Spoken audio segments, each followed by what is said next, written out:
Bueno, realmente increíble anuncio ya de la reserva estratégica de Bitcoin. Hemos recogido algunas de las perlas que ha ido dejando el presidente del gobierno, pero sobre todo la fotografía.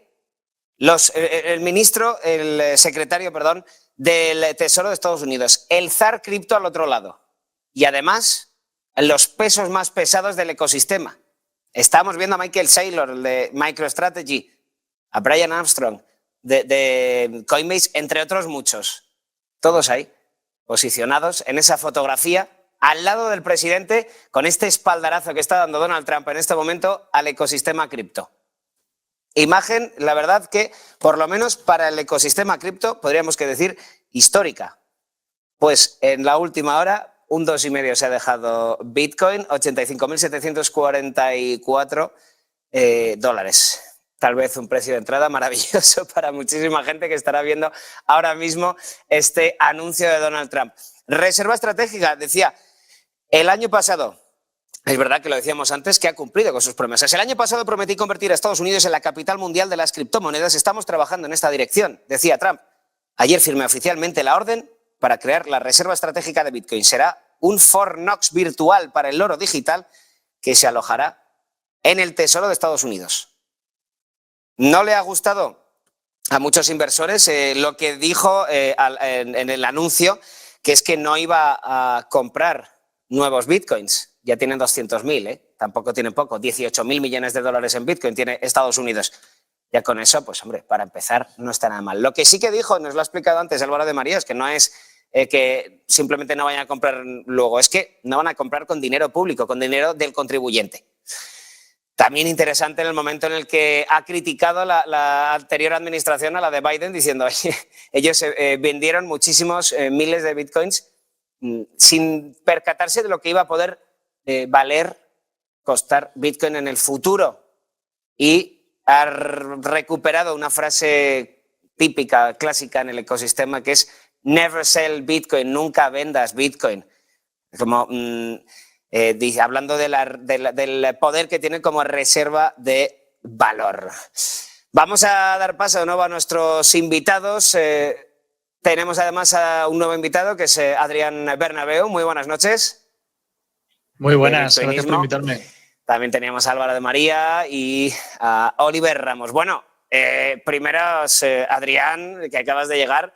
¿Qué opinas de primeras reflexiones después de haber visto este momento con todos esos, no zar cripto es solo uno, pero con todos estos gerifaltes del ecosistema, además del presidente del gobierno, con su secretario del Tesoro y todo? Bueno, ¿qué te ha parecido? Bueno, sin duda es algo histórico y es increíble poder vivirlo, ¿no? De primera mano. Parece que el mercado no está reaccionando de la misma forma que se esperaba. Se ha descontado muchos de estos sucesos, pero al menos está viendo algo importante. Oliver, ¿qué te ha parecido a ti? Además, me dicen por el pinganillo, me chivan que te vas a tener que ir, así que bueno, últimas reflexiones, sí. que te hemos cogido aquí un viernes, te agradecemos un montón que estés con nosotros. Reflexiones de esto que acabamos de ver. Bueno, yo creo que se ha hecho lo que se esperaba, un día histórico, al final ha acabado con una reunión y una foto de familia, vamos a decir que yo creo que va a pasar a la historia por haber sido el día en el que la primera potencia mundial realmente adquirió no, sino que tuvo Bitcoin en cuenta como una reserva de valor, dando así un respaldo, y ya no podemos hablar simplemente de que fuese un activo de especulación, un activo Ponzi, como lo llaman, una estafa. No, ya es un activo en el que un país confía. Y esa es la foto con la que nos debemos quedar hoy. Ahora bien, en cuanto al precio, pues sí es cierto que mientras estábamos escuchando las declaraciones de Trump y los demás componentes de la mesa, pues echabas un vistazo a redes sociales y veías, oye, un ambiente funesto, pero decías, bueno, pero ¿por qué estáis tristes realmente? Porque en 5 minutos una vela caiga un 2% o caiga un 5%, da igual. O sea, lo que tienes que pensar es a largo plazo. Yo creo que lo que el precio haga hoy o haga mañana o haga dentro de una semana, realmente, si eres muy cortoplacista, tiene interés. Pero aquí la visión, no estamos hablando de que el fondo solamente sea para una semana, sino para, esperemos que muchos años, ¿no? Entonces, estar triste porque no ha cumplido tus expectativas, hay que ver qué expectativas tenías. ¿Qué era? Que comprase, no sé, otros 300.000 Bitcoin hoy y subiese a la vela. No va a ser así. Entendemos ya, como hemos explicado antes, qué es lo que se está planteando.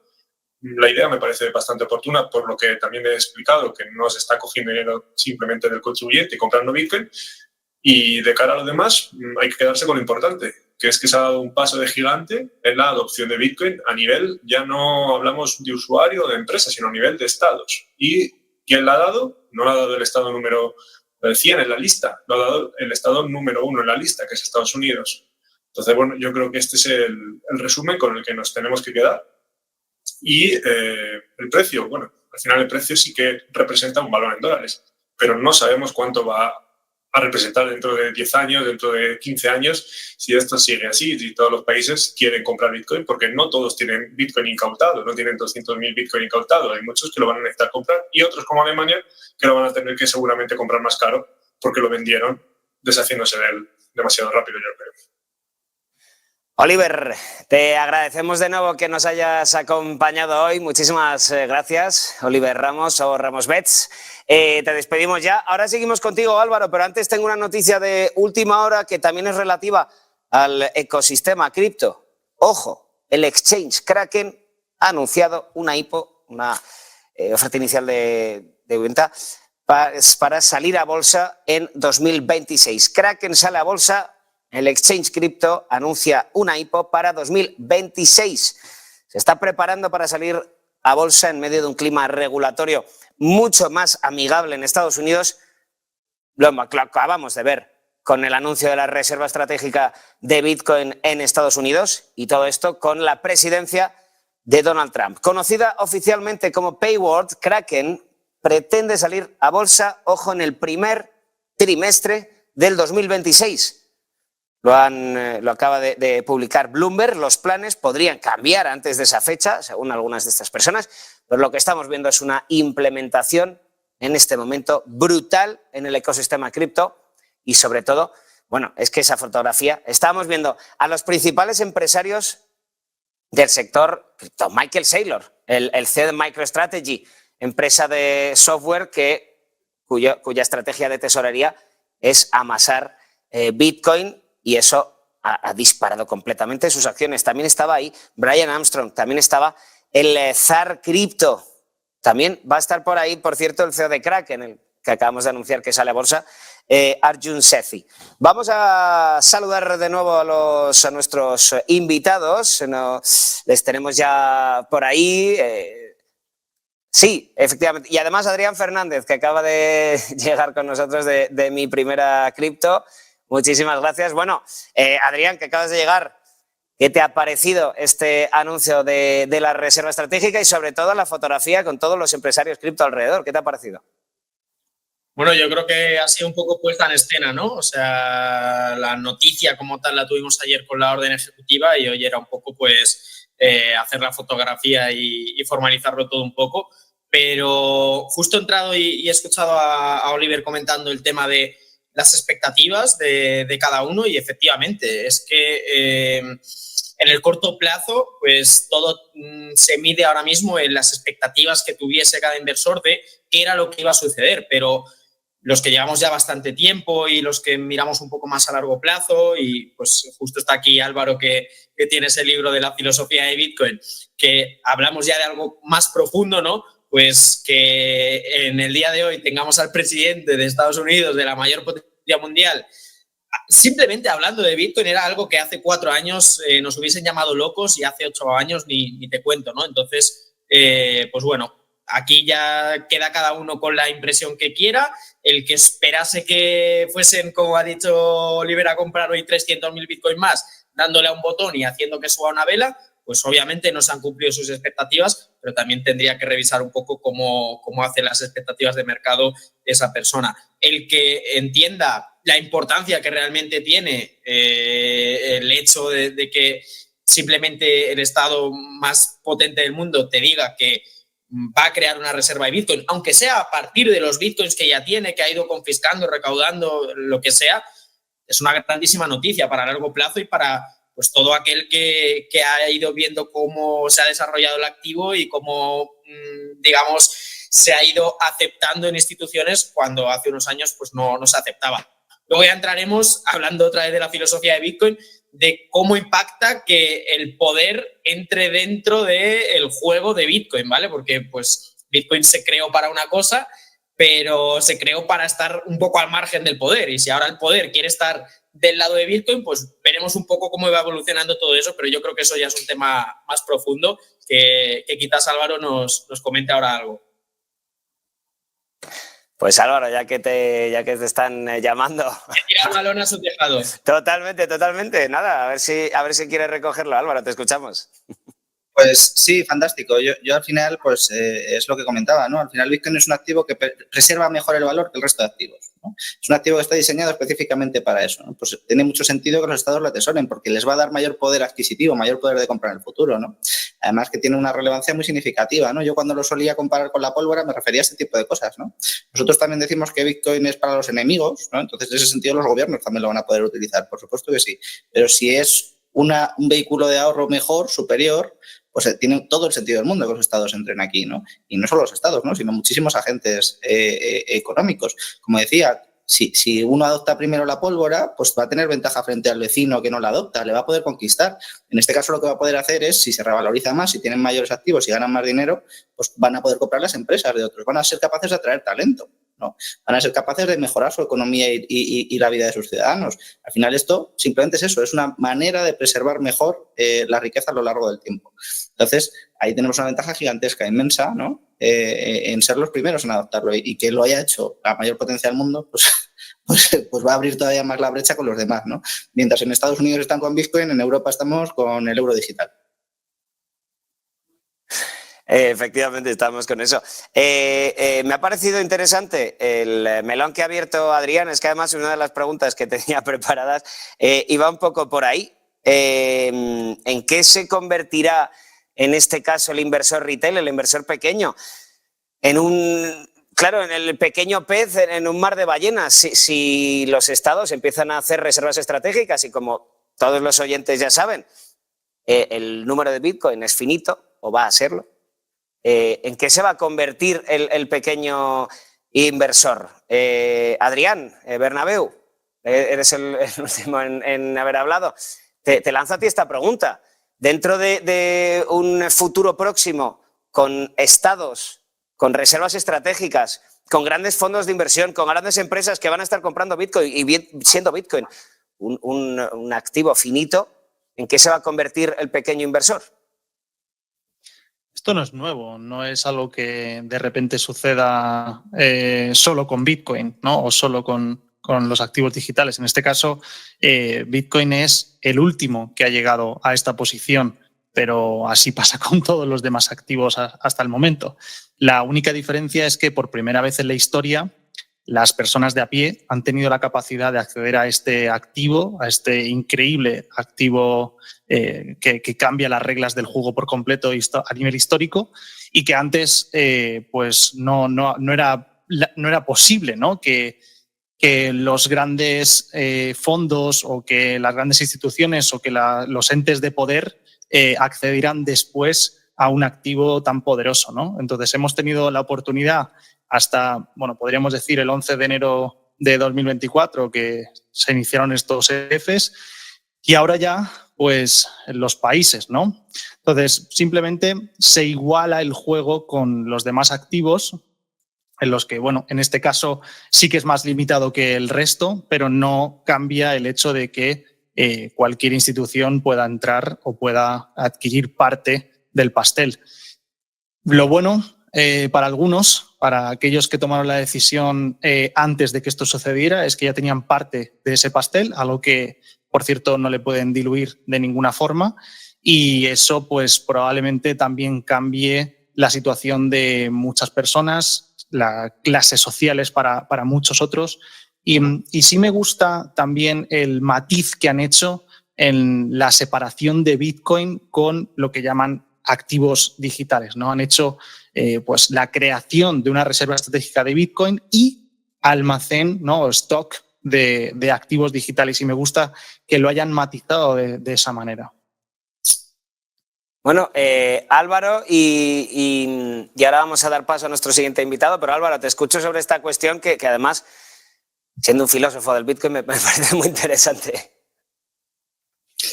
Bueno, básicamente estamos viendo, pues eso, ¿no? De toda esta adopción, esta separación de Bitcoin de cripto, yo creo que es la parte más importante de todas, ¿no?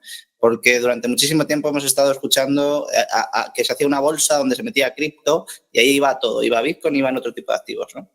La importancia de entender que Bitcoin no tiene emisor, no tiene nadie que lo controle, lo convierte en un activo real muy similar al oro, ¿no? Mientras que el resto de criptos son activos son pasivos de las empresas que los emiten, de las fundaciones o de los equipos que las sacan, ¿no? Entonces, entender la diferencia tan grande entre uno y otro es abismal, ¿no? Es fundamental, ¿no? Como si hubiésemos creado un nuevo elemento, un nuevo tipo de realidad, un nuevo tipo de materia, un activo real digital, ¿no? Una cosa que antes no existía antes de Bitcoin. Y el resto no, el resto son como participaciones en empresas, como participaciones en acciones. Y en ese caso tienes que hacer la valoración de cada proyecto. Esta diferencia tan abismal, que la haya entendido la principal potencia del mundo, me parece increíble, ¿no? Yo la primera vez que lo escuché a un político decir esto fue a Robert Kennedy Jr. en Miami 2022 y fue espectacular para mí ver el nivel de comprensión que tenían los candidatos a la presidencia electoral de Estados Unidos, ¿no? Y la verdad que yo estoy totalmente sorprendido de que esto se haya hecho, ¿no? Sí que me asustaba al principio que se metiese dentro de la reserva de activos digitales, como llaman, o de otro tipo de activos, a Bitcoin con todo lo demás, porque creía que iba a generar muchísima confusión en la gente. Que se haya separado es una noticia magnífica, de verdad, magnífica. Que se le dé la relevancia es magnífica. Y recordar de forma muy específica que la orden que ha firmado Trump no implica comprar Bitcoin con el dinero de los contribuyentes, pero sí abre la posibilidad a adquirirlo con un impacto en el presupuesto neutral, ¿no? ¿Qué significa esto? Que se pueden vender oro para comprar Bitcoin, que se puede minar Bitcoin con excedentes de energía, que no tienen coste ninguno, que se pueden emitir bonos para comprar Bitcoin y pagar a los que compran los bonos el rendimiento correspondiente. Es decir, que se pueden buscar muchas alternativas para incrementar esa reserva estratégica de Bitcoin sin coste para el contribuyente, así que tenga que salir dinero de los contribuyentes para comprar. A mí me parece que ha sido de verdad la mejor resolución. Y una cosa importantísima que es que Trump ha cumplido, ¿no? Tanto ha liberado a Ross Ulbricht como ha hecho la reserva estratégica en un mes. Es decir, cumple muy bien lo que ha dicho y a mí me parece honesto. Insisto, dependerá mucho la evolución de los asesores de los que se rodee. Ver ahí a David Bailey, a Saylor, a Pablo Ardoino, son cosas importantes, al CEO de Mara también, para sobre todo que le vayan guiando un poquito y que tenga muy clara la diferencia tan abismal que hay entre Bitcoin y cripto. Que no estamos diciendo que no haya cosas valiosas en cripto, pero que son cosas diferentes a analizar. Son cosas muy distintas, como analizar las acciones y el oro. Son distintas. Simplemente eso. Que un gobierno como el de Estados Unidos dé un trato distinto a esos activos, yo la verdad que contentísimo, porque ha sido una pelea permanente para diferenciarlos durante todos estos años. Vamos a escuchar uno de esos momentos de Donald Trump ahora al anunciar esa reserva estratégica de Bitcoin. Cogía una frase, me ha hecho gracia también un poco la manera de decirlo, una típica frase en el ecosistema cripto, que es don't sell Bitcoin, no vendas tus Bitcoin. Y luego decía, bueno, no sé si ellos tienen razón o no, habrá que verlo, vamos a escucharlo. From this day on, America will follow the rule that every Bitcoin knows very well. Never sell your Bitcoin. That's a little phrase that they have. I don't know if that's right or not. Who the hell knows, right? Vamos a saludar a nuestro nuevo invitado, Eneko Nor, CEO de Stablewood. Muy buenas noches. Hola, buenas noches. Bueno, Eneko, ¿ha cumplido tus expectativas este anuncio? Sobre todo la puesta en escena, como decía antes Adrián, de Mi Primera Cripto. Pero, ¿qué te ha parecido este anuncio? Bueno, pues ha sido una maravilla y coincido con los cracks, con lo que he estado escuchando, lo que contaban, porque desde luego que coincido en buena parte del mensaje. Me estaba riendo un poco porque tenemos a algún super Bitcoin mega maximalista que se habrá alegrado mucho de esto.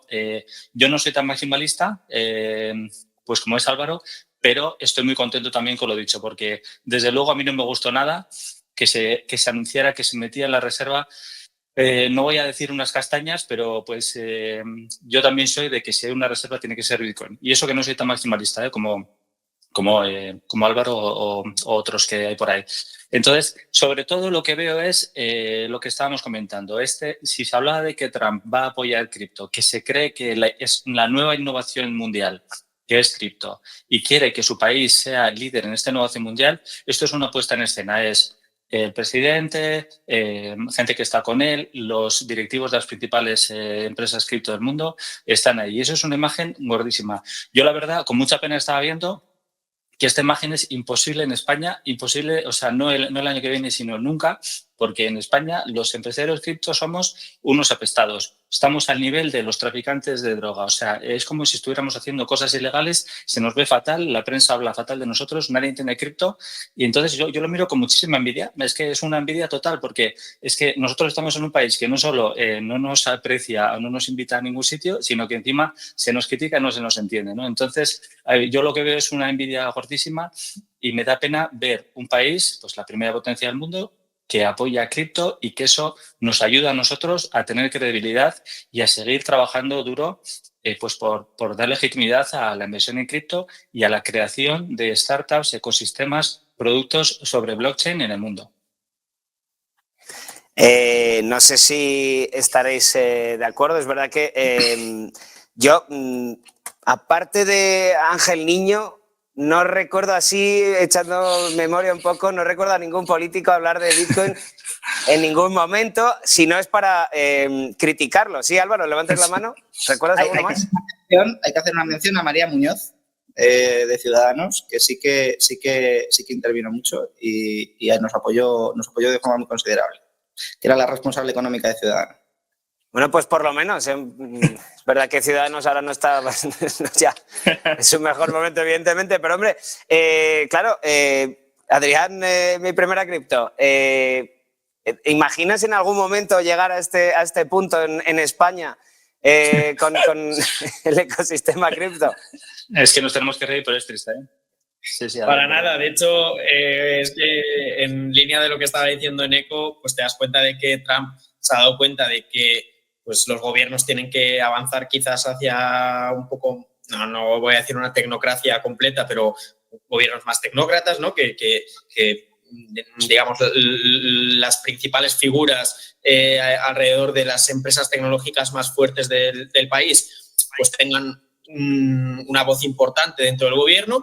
Y en España parece que hacemos todo lo contrario, que cogemos un poco al más tonto de la clase de delegado. Entonces, pues bueno, se ha dicho muchas veces a modo de meme, pero es que el meme es una realidad. Entonces, lo veo complicado en España. Y luego, lo que comentaban, me parece que sí que muy acertado el tema de que Bitcoin se separe del resto de monedas, porque decía Álvaro, es que el resto de monedas, las altcoins, serían como una acción, no una participación. Es que ni siquiera, porque entonces la gran mayoría estarían consideradas como un security. Es que hay proyectos y hay altcoins muy buenas que el token nunca va a representar el valor real del propio proyecto. Entonces, ni siquiera es como tener una acción. Es todavía peor porque estás sujeto a que el token sea realmente útil y tenga una demanda dentro del mercado. O sea que muy bueno esa diferenciación de decir, oye, por un lado Bitcoin, que efectivamente es un nuevo material digital que se ha creado, es una materia prima digital, y por otro lado el resto. ¿No? Hay castañas y menos castañas, pero parece que la única que de verdad puede servir para hacer una reserva estratégica, de verdad, sería Bitcoin. Bernabéu, ¿estás de acuerdo con esta reflexión? Y sobre todo, ¿te alegras también de que ya no vayan a incluir el resto de criptomonedas? Sobre todo a mí, hombre, por ejemplo, que se incluyera XRP siendo una moneda más centralizada. No sé, ¿qué te ha parecido esta diferenciación? No, sí, al final es lo que acaba de comentar hace un momento. Es justo como he terminado mi última intervención, que lo que más aprecio, digamos, o lo que más consistencia tiene de esta decisión es justamente esa separación. Es más, hay uno de los puntos que ponen en el documento que hay de la Casa Blanca que dice literalmente Bitcoin es considerado oro digital, lo ponen entre comillas, se dice debido a su escasez y seguridad. Así que incluso ellos lo matizan como tal, matizan esa diferenciación, y en muchos otros aspectos también pone con un suministro limitado de 21 millones de monedas y algunos matices de este estilo para hacer alusión a la diferencia que hay de Bitcoin con otros activos digitales. Yo considero que está muy bien hecho y que no habría sido así si no hubieran tenido pues los asesores que ahí hemos visto en la foto, ¿no? Que han ido a matizar este tipo de conceptos. Para terminar, os voy a lanzar otra última reflexión y va un poco en la línea de lo que decía Adrián antes sobre la tecnocracia. Claro, ahora estamos viendo por primera vez a un gobierno de Estados Unidos pro cripto que va a ir empujando por lo menos al sector. Entonces, es también un poco filosófico me estoy poniendo, pero bueno, ¿cómo se deberían establecer las políticas cripto? Es un sector muy cambiante, es un sector que requiere de estar totalmente al día. Hay un montón de proyectos nuevos, también hay que tener un ojo clínico para separar el grano de la paja en estos casos. Hay que arriesgar muchísimo, muchísimo. Entonces, claro, podemos ir hacia un gobierno de tecnócratas, de sabios, por así decirlo, que puede confrontar un poquito con la idea de democracia, porque igual no pueden estar preguntando a un pueblo que igual no está ni siquiera tan actualizado sobre la información que va actualizándose cada día. Y por el otro lado, si la toma de decisiones es 100% democrática y se le pregunta al Congreso de Estados Unidos, pues la mayoría de congresistas igual no tienen ni idea de lo que estás hablando. Entonces te quedarías atrás, que sería un poco el caso más europeo. Entonces, Álvaro, os voy a preguntar a los cuatro, pero ya para terminar y cerrar este especial, ¿cómo se tiene que regular esto? No, yo creo que lo más importante es acudir también a las personas que se vean reconocidas como autoridades dentro de todos estos ámbitos, ¿no? Por un motivo muy concreto y muy específico. Efectivamente, como has dicho, aquí hay muchísimo que saber, que conocer, que discernir, que separar el grano de la paja, ¿vale? Hay una clasificación muy importante y ese trabajo lo tienen que hacer los legisladores, ¿no? Es que a mí me da vergüenza, y lo digo así de claro, ¿no? Los legisladores en España me dan vergüenza y tienen una responsabilidad muy grande sobre las estafas que se hacen a los ciudadanos, ¿no? Precisamente por no hacer el trabajo. Y esto hay que decirlo muy claro, ¿no? Es decir, el que los reguladores no entiendan de lo que están regulando pone en peligro muy serio a los consumidores, ¿no? Comentaba Adrián antes, ¿no? Es que ni siquiera son securities, efectivamente. Es decir, ojalá la gente entendiese que son securities y las regulasen y a los que las emiten pues le metiesen el palo, ¿no? O que por lo menos los clasifiquen como tokens de lotería o de lo que sea, ¿no? Y ya está. Es decir, pero que se entienda lo que son, que se entienda su naturaleza, ¿no? Porque eso es lo que va a permitir precisamente generar un entorno seguro para los ciudadanos y para poder aprovechar todas las ventajas y tanto proteger como aprovechar, ¿no? Y en este sentido yo creo que es fundamental que hagan los deberes. Yo de verdad, los reguladores no entienden de lo que hablan en la mayor parte de los casos y esto es vergonzoso y lo ves con las leyes que se hacen y lo ves con la regulación que se hace, ¿no? Y cuando vas a explicar proyectos, cuando vas a explicar empresas, es que ni siquiera saben lo que es una multifirma. Es que de verdad es asombroso el nivel tan bajo que hay tanto por la parte de los políticos como por la parte de los reguladores. Entonces yo creo que sí, que tenemos que ir hacia un sistema de jurisdicciones, si se quiere, más personalizadas, ¿no? Que se adapten más a este tipo de cosas y que cuenten con el consejo de alguna manera de la gente especialista en los sectores, ¿no? Esto yo creo que es una cosa que se ha abandonado un poco y creo que es bastante importante, ¿no? Sobre todo porque va en detrimento de aquellos que no lo hagan. En Estados Unidos, por ejemplo, el tema lobby está muy adoptado, ¿no? Cuando vas allí, pues a Trump, ¿qué hacía? Pues los bitcoiners donaciones en la campaña electoral y se lo llevan a las conferencias y, oye, déjate asesorar, déjate tal, déjate cual. Cada uno tiene sus medios, ¿no? Eso en Europa, por ejemplo, se estila mucho menos. Yo creo que deberíamos, que no es una cosa mala, sobre todo porque la tecnología avanza a lo bestia, muy rápido, muy fuerte, y como los reguladores esperen a que sus equipos de funcionarios hagan los trabajos y los deberes, nos podemos quedar. La brecha que se va a abrir entre Estados Unidos y Europa va a ser tan grande en términos económicos, en términos empresariales. El otro día había el gráfico de las empresas que valen más de 10 billions en Europa y en Estados Unidos. ¿Vale? Europa tenía ahí 4 puntitos y Estados Unidos como un megamapa gigantesco de empresas. yo creo que eso no va a parar de crecer, ¿no? Y ahora además tenemos a China, que también crece muy fuerte, ¿no? Entonces yo creo que de verdad que estamos infravalorando mucho la ventaja competitiva que te ofrece posicionarte antes y hacer los deberes. No hay nada más práctico que una buena teoría y entender lo que está pasando. Y eso es lo que a mí me da mucha pena, que en Europa no se esté haciendo, porque tenemos capacidad para hacer muchas cosas y tenemos siempre una barrera delante que es la regulación. Le cuentas un proyecto al regulador y el regulador te dice, bueno, pero a ver, ¿bajo qué licencia te tengo que clasificar? O sea, es lo primero que se te ocurre, de verdad. Entonces, yo básicamente eso, ¿no? Que de verdad que se puede avanzar mucho, se pueden hacer muchas cosas muy bien, pero con los reguladores tal y como están en Europa, no vamos a ningún lado. Bernabéu. Al final, la innovación tiene que ir por delante de la regulación y aquí en Europa lo hacemos al revés. Hacemos la regulación y luego pues coartamos la innovación y eso no funciona bien, no permite que haya un progreso. Y no sé, por ejemplo, en la inteligencia artificial hemos hecho una de las mayores regulaciones que hay en el mundo y no tenemos empresas que regular. Y probablemente no quieran venir, pues principalmente porque no es un lugar donde le den las vías, ¿no? o las capacidades o las posibilidades. Si se van a ir a esos lugares donde sí les abren las puertas, donde sí les permiten hacer pues todo lo que en los lugares más regulados no permiten, ¿no? Y como Álvaro dice muchas veces, al final es una competición entre países y en esos lugares donde sí les abran las puertas y les permitan hacer lo que han venido a hacer y que eso pues ayude al progreso, pues obviamente esos países tendrán una punta de lanza, tendrán muchas ventajas sobre los demás países y parece ser que Europa se está convirtiendo en el museo del mundo, en un lugar donde es muy bonito para visitar y para pasar un buen rato. Incluso España podríamos decir que es el bar del museo, ¿no? Un sitio donde tomarte unas buenas cervezas y echar unas risas, pero obviamente no es el lugar para crear empresa, para crear prosperidad y para innovar. De Adrián Bernabéu nos vamos a Adrián. Mi primera cripto, Adrián Fernández.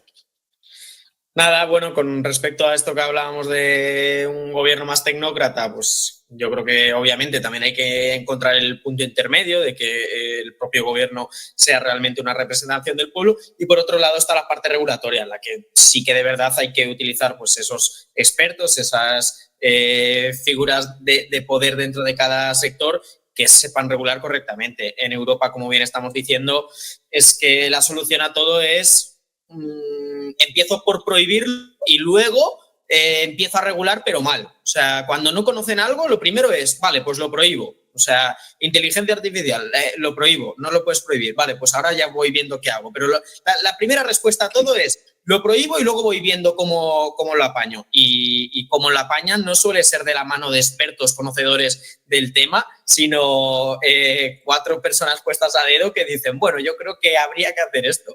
Y con eso lo solucionan. Así que nada, bueno, es que no es novedad que vayamos siempre 10, 15, 20 años por detrás de Estados Unidos y el único consuelo que me queda es que si Estados Unidos ya está marcando este punto en el camino, pues aunque sea tarde, pero yo qué sé, espero que en 10 años sigamos el camino de Estados Unidos como hemos hecho muchas otras cosas. Si no, pues mal asunto para Europa. Ya hace tiempo que se ve venir este futuro gris. Terminamos contigo. Cuéntanos. Sí, me estaba riendo cuando hablaba Bernabéu de una cosa que sería graciosa, si no es porque es triste, la famosa regulación europea, la primera del mundo en inteligencia artificial, cuando no hay ninguna empresa de inteligencia artificial que se precie. Y lamentablemente eso mismo ha pasado en cripto.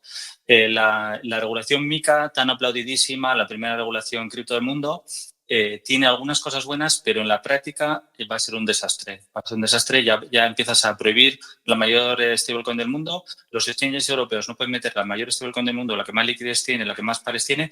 Están los exchanges europeos en desventaja con el resto del mundo. Se ponen muchas trabas a distintas transferencias entre cripto. Estás poniendo tantas limitaciones. Como siempre, la regulación que intenta proteger al usuario, al cliente, al final lo que está haciendo es que haya tantas limitaciones que todo salga de Europa y las empresas cripto se vayan y todo pase fuera de Europa. Entonces, en general, la regulación mal hecha o intentando ser los primeros en regular y poner tantas trabas y tal que al final así no puede ser. Y me da muchísima pena, pero Europa, que está atrás en casi todo, lamentablemente va camino de quedarse atrás en la innovación cripto, en la que tanto creen muchos países y sobre todo pues ahora mismo Estados Unidos.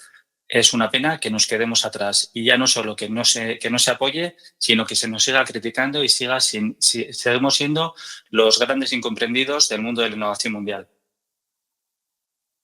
Os agradezco a los cuatro enormemente, bueno, y a Oliver, que ha estado antes con nosotros, habernos acompañado, sobre todo siendo un viernes y a estas horas. Muchísimas gracias por acompañarnos en un día importantísimo para el ecosistema cripto, para Bitcoin en particular y sobre todo por ese espaldarazo que hemos visto de Donald Trump, esa imagen con todos los empresarios alrededor, una manera de apoyar la industria y apoyar a los empresarios totalmente del ecosistema cripto. Oliver Ramos, que ya no está, perdona, Álvaro de María, autor de la filosofía de Bitcoin, Adrián Bernabeu de bitcoinismo.com, Adrián Fernández de Mi Primera Cripto y Eneconor, CEO de Stablewood. Muchísimas gracias a todos. Un placer. Buenas noches. Un placer, como siempre. Buenas noches. Muchas gracias. Chao.